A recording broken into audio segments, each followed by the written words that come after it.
Hello everyone, this is Noor Musa. I'm Alana Travers. Welcome to Confused Iraqi. So in this episode, we will talking about the situation in Iraq between 2017 and 2018, where the referendum in Kurdistan had taken place in 2017 and 2017. Also, the the retaking of Mosul from ISIS also took Um, place. In 2019, however, it's somehow personal. I went to the UK, so I want to also share some stories from the time I spent there. So yeah, that should be all for today's episode. so in 2017, Noor, you were living in Erbil. You were 26.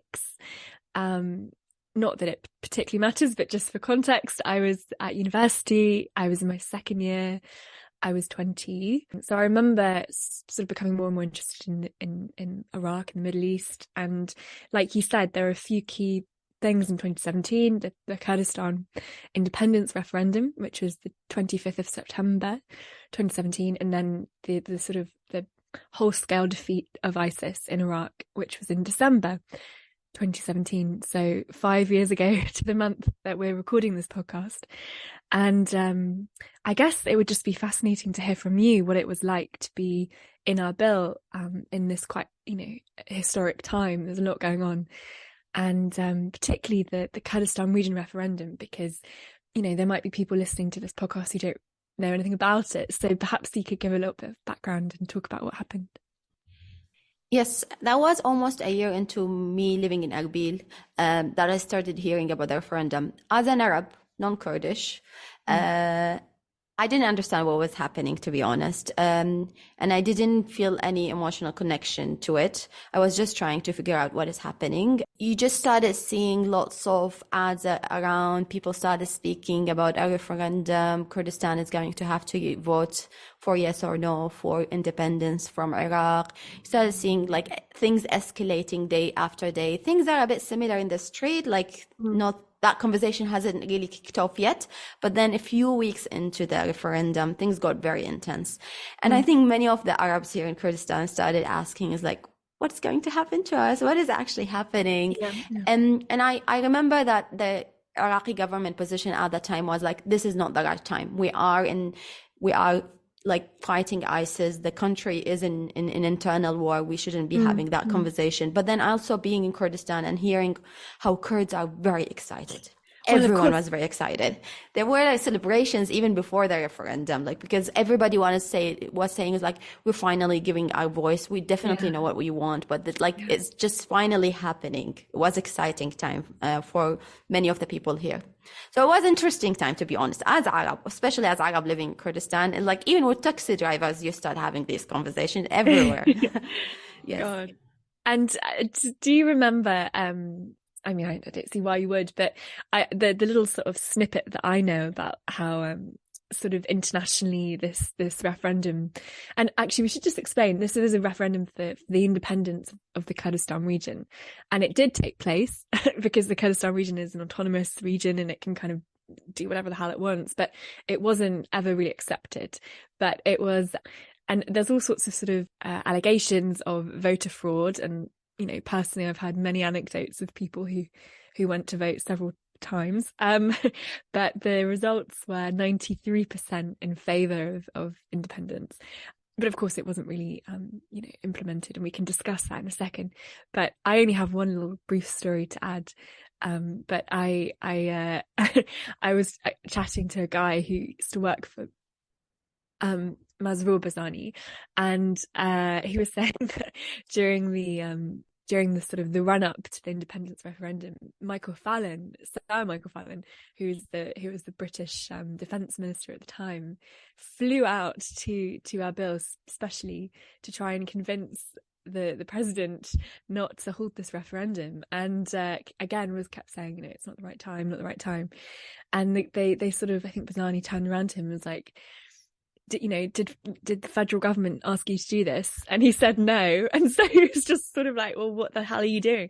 So there's all this sort of external commentary and interference. And anyway, but I suppose more interestingly is what was happening on the ground, and whether you have any anecdotes of this time that sort of show the strength of feeling either way towards the referendum.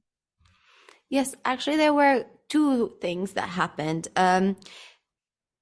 the conversation between people, as I said, it started escalating. I remember on social media, I was blocked by some people. Some people Oh had to God. block me because I was talking about it. Also, everybody was talking about it.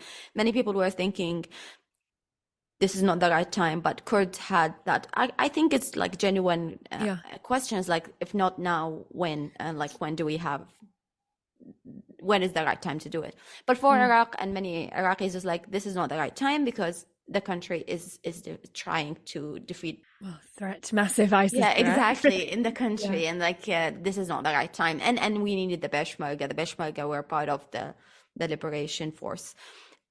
So that was the like conversations like happening. I remember two things. One is how intense things got in the areas where Kurds and Arab were able to meet, distributed areas. So Yes. parts of Kirkuk, parts of Mosul, different parts of Kirkuk and Mosul and other parts of that country. These parts are distributed between Kurdistan and Iraq. And Peshmerga helped liberate these areas. And at that time, the Iraqi forces were actually a bit aggressive towards Kurds. And they were thinking that not Iraqi forces as the military, but armed men in the forces were feeling threatened by this referendum. So one time I was at that time working with a French NGO, and we were driving towards an area called Al Busef. Al Busef is one of the dangerous areas, to be honest, because they were saying that where lots of ISIS fighters were from that area. So people weren't allowed to return to that area. NGOs, however, were able to go there to ensure water delivery and different things. So I was there and I was in a car with a Kurdish driver and a French international staff for that NGO and myself. And then we were stopped at a checkpoint. The checkpoint was a young Iraqi man, I would say maybe even 18 or even less. I'm not really sure about his age, but he didn't seem like 1 year above 18. And he had his gun and he pointed it at our driver when he knew he was Kurdish. And the driver was actually an old man, like this young boy holding a gun towards the head of a much older man. And he was like, oh, so you want to leave Iraq? You'll see what we do to you. It was a very scary moment for everyone in the car. Is this really happening? And the French staff, he didn't know what was happening, but he seen that this guy, he switched from the driver, he went to the other side of the car and he pointed his gun toward the French international. He looked at me and he was like, should I shoot him? What is he doing here? It was a scary moment, but I remember I just like, no, this is wrong. This is unbelievable. And I just spoke to him and I was like, you shouldn't be doing this. You are a safety guy. Like you should protect us. He's an Iraqi citizen. This is an international staff. This shouldn't be happening. And thankfully his superior came and he was like, what is happening? What did he do? And he took the gun from him. He slapped him. He made him stand in the sun. But it was scary. And he apologized for what happened. But it made me think about the conversation that these security actors were having, like security men were having among themselves when the referendum was just happening a few kilometers away from the borders that they are supposed to be protecting and expanding the Iraqi presence in. And so, maybe you can talk a little bit about what happened after the referendum, in terms of these areas. Sorry to cut you off. Yeah, no, exactly. There were lots of back and forth between Peshmerga and different Iraqi forces, not only the government forces, but then also movements back and forth. And then the government of Iraq really took a very strong position against the Kurdistan government. And then they did decide to retake the distributed areas and put them under the Iraqi control. So they did take parts of Kirkuk and parts of Nineveh and Sinjar. Everybody hears about the struggle that Sinjar is still going through, and that's because of this divide governance of the area. Yeah. They have 2 mayors, right? Which is just insane. It is very insane. Yeah. For me, it's like I'm just a very normal, ordinary person who just was in a position where they can monitor the events and then sometimes be part of it. But just the idea of how many people were involved in this, the Peshmerga, the Iraqi forces, the civilians who lived in these disputed areas, because the referendum didn't really just come with Kurdish wanting independence, yes or no. Kurdish not only in Erbil and Suleimani and Duhok, but Kurdish in Kirkuk and Mosul and these Yeah, parts yeah, also wanting independence or not. So it was also a border conversation. It's yeah. like, what is Kurdistan border? And of course, it so the vote went ahead. There was a bit of well, uproar, but also it was never really implemented, right? So it's kind of a point of contention, and I'm sure listeners will be aware, but the sort of Erbil-Baghdad relationship has never, well, I mean, at least while I've been living in the country, it's been pretty tricky relationship, and this didn't help. But a couple of months after this referendum, you know, the country was, would you say, sort of united again? You know, when ISIS was defeated in Iraq in December. Do you remember that time? And, you know, can you talk about that a bit? Yes, I actually think even few months after the referendum, the results were expected. Of course, Kurdish people want independence. Yeah, yeah. And the government of Iraq took some certain measures against the Kurdistan government. But the Kurdistan government started loosening up a bit. They started to open up more to Iraqis. I remember before that, I lived over a year in Kurdistan where every month I had to renew my residency. As an Iraqi living in Kurdistan, I had to have a residency card. I still have to. But then right after the referendum and what happened, they started giving us 6 months. Okay. So things started to be a bit better for me as an Iraqi Arab living in here. But when Mosul liberation happened, actually, it was a very tricky moment for Iraqis because, yes, everybody was waiting for that moment. Arab, Kurds, Sunni, Shia, everyone was waiting for that moment. But also the end was a bit very horrific. Everybody felt that things were pushed. The liberation took years to happen, the full liberation, but that last week was very intense. Lots of destruction and lots of human killing, like innocent people were killed in that. People who just wanted to escape, and ISIS used them as a human shield, or like they were in the wrong place at the wrong time, and lots of bombing happening around them. I remember going to Mosul the first time after the liberation, only 2 weeks after the liberation, to be honest.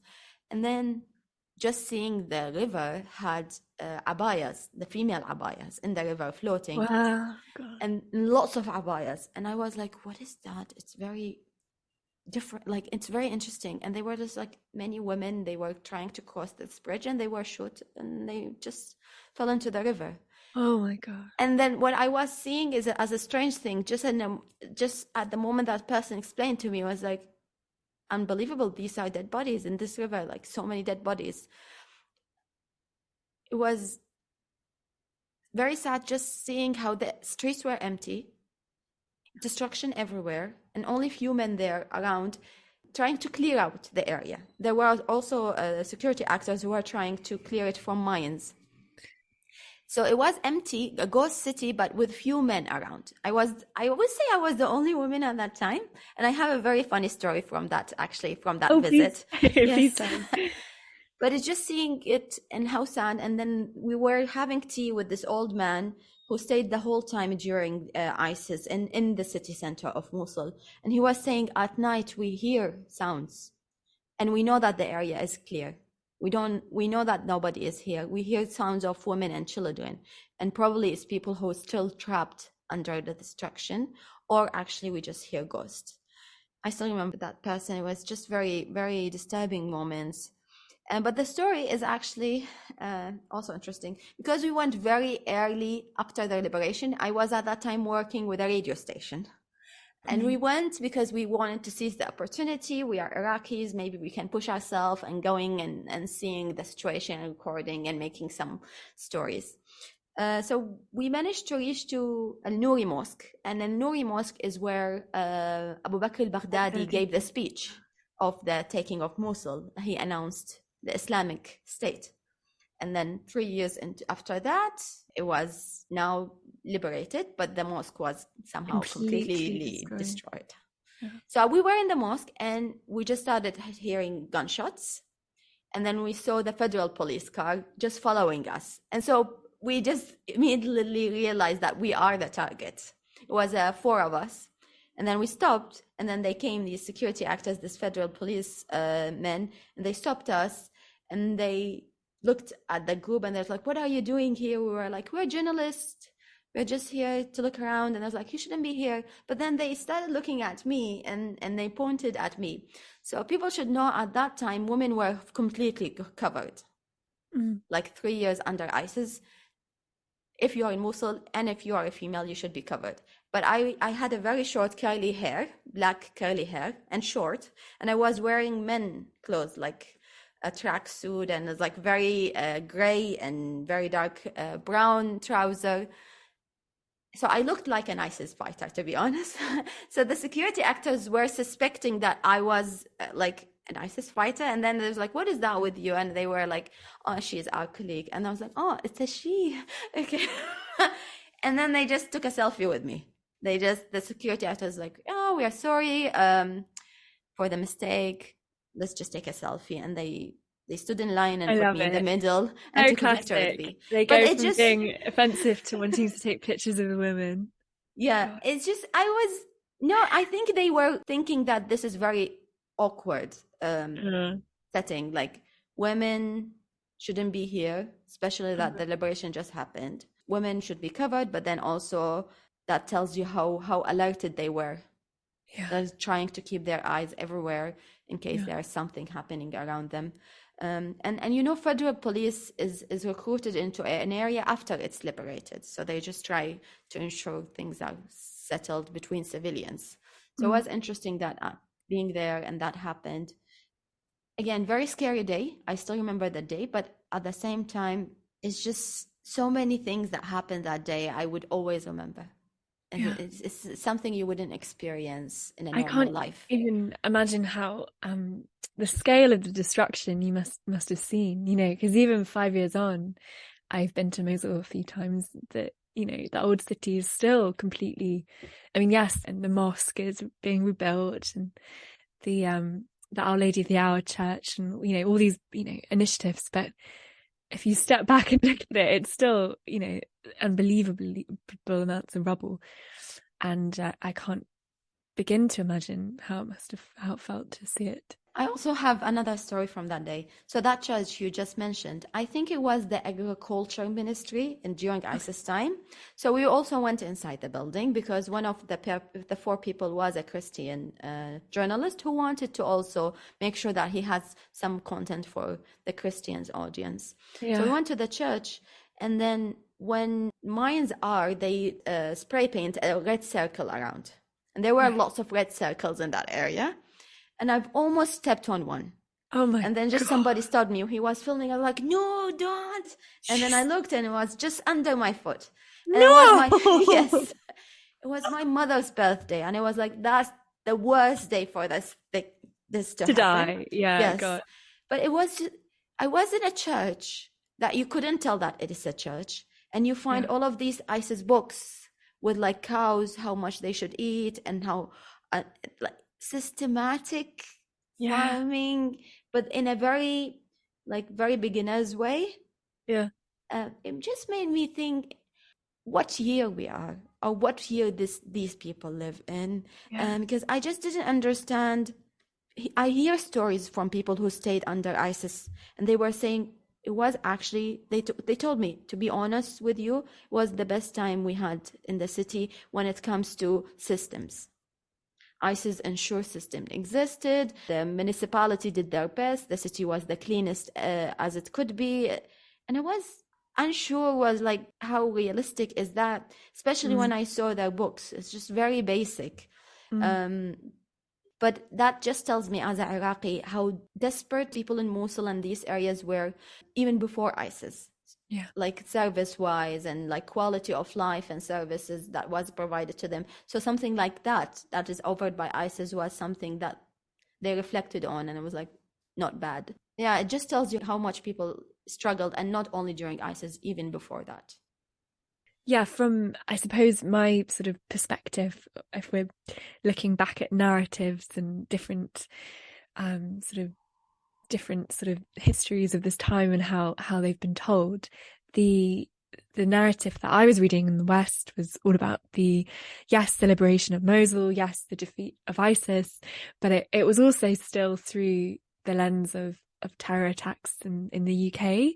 And that's something that strikes me a lot, because I didn't quite, I mean, perhaps this is my own fault as well for not quite understanding the scale of the battles, plural, over years, until I actually physically went to some of these places, because I don't know whether that narrative was being told so much. At least I'm sure journalists, I know journalists very, I'm sure we're desperate to tell these stories, but again, the Western narratives were very much around, the impact that ISIS was having on Westerners, I would say, by and large, which is kind of an uncomfortable thing to sort of realize, and I guess it's sort of human nature in a way. But anyway, that's one little point.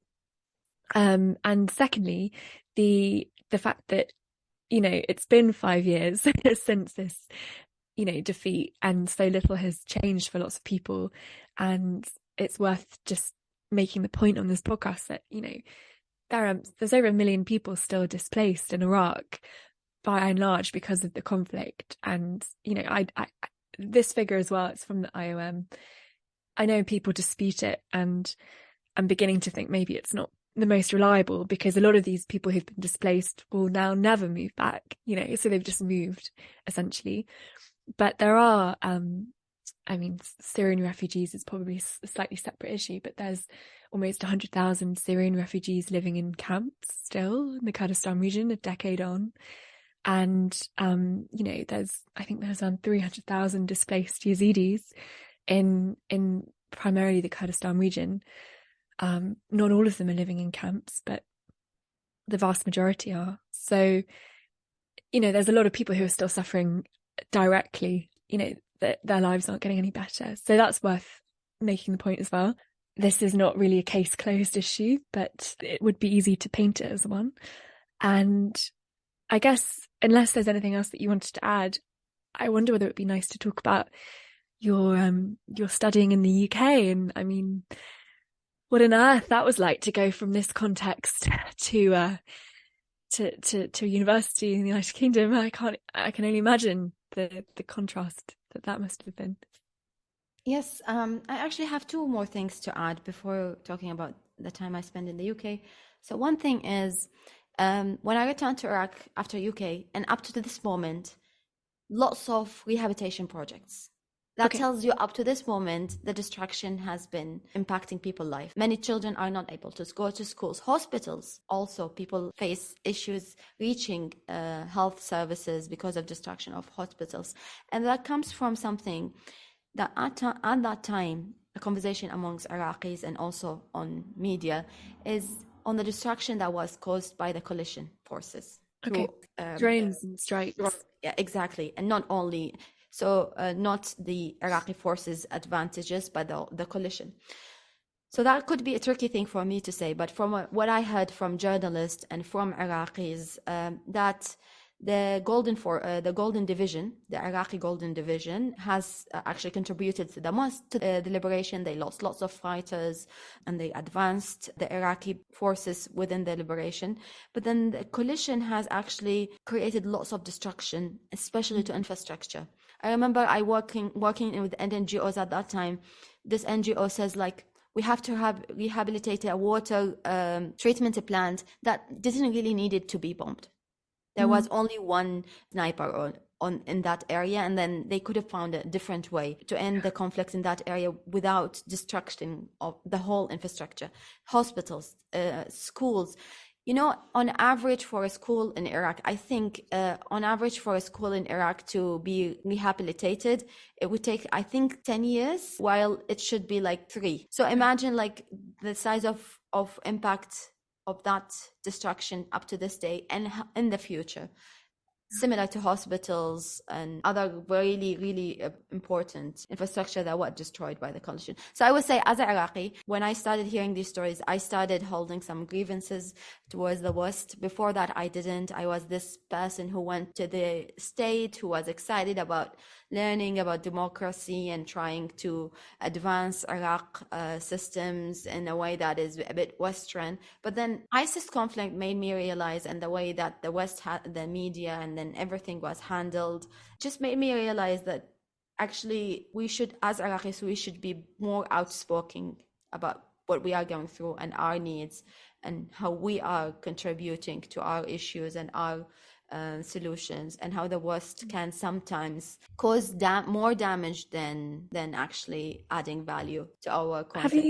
Have you thank you, that was such an important point to make. Have you read the civilian casualty files? Because this was a big New York Times sort of investigation by Azmat Khan, I think her name is, and it's pretty harrowing stuff. It sort of tracks a lot of these drone strikes that were by coalition forces or others who, you know, ended up killing innocent Iraqi civilians and trying to get some kind of accountability for them. And I know that the process of accountability in Iraq is very difficult. I know, that there's been all sorts of issues, people trying to get compensation from Iraqi authorities, but also from American and coalition authorities. It's, you know, I think I was chatting to someone the other day who is entitled to compensation. His members of his family were killed, and the American government or the State Department body was offering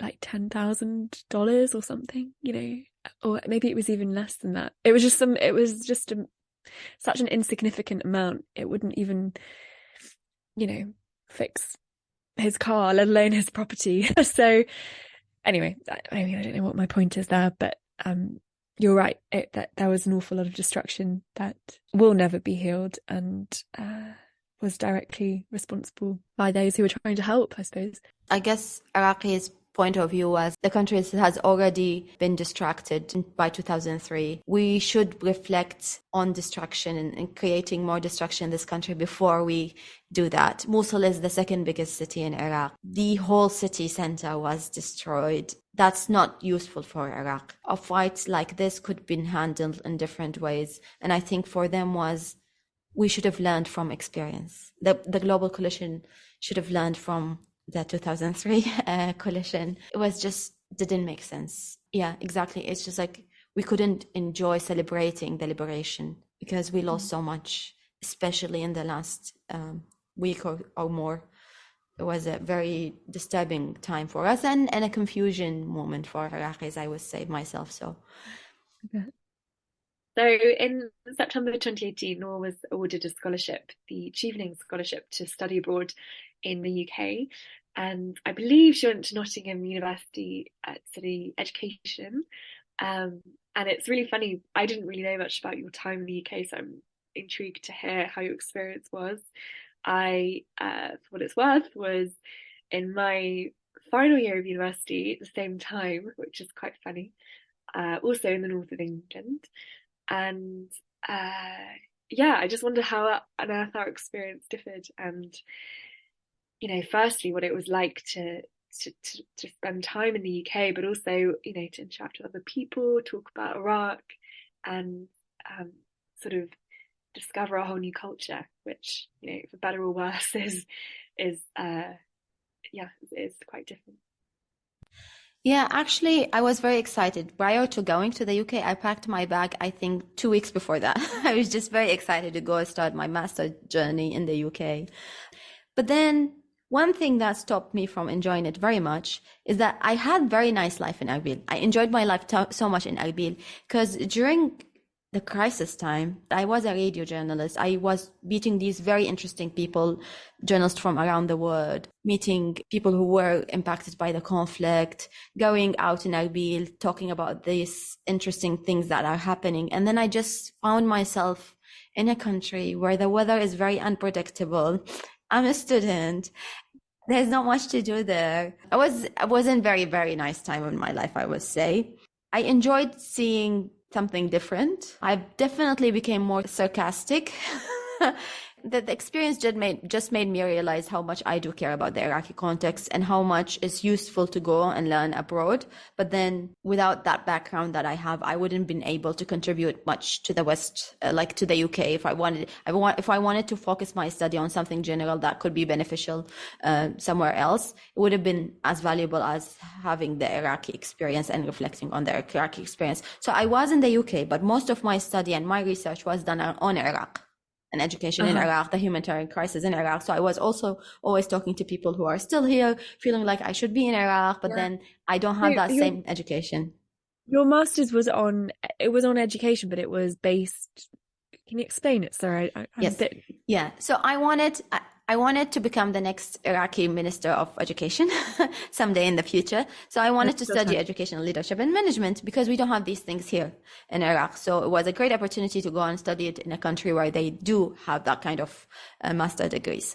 So I focused my studies trying to investigate how the education sector is managed in Iraq, how it's governed, what are the gaps, and then also looking into the education sector management in a conflict during the ISIS crisis, how education was managed for Syrian refugees and also for Iraqi IDPs. So it was a very interesting piece of research that I was doing, but then also doing it while being in a very cold, dull environment. I'm sorry for that.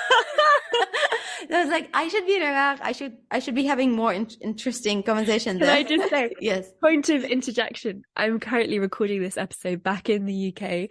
It's absolutely freezing cold and it's dark and it's only 4:00. So I do understand quite what you're saying.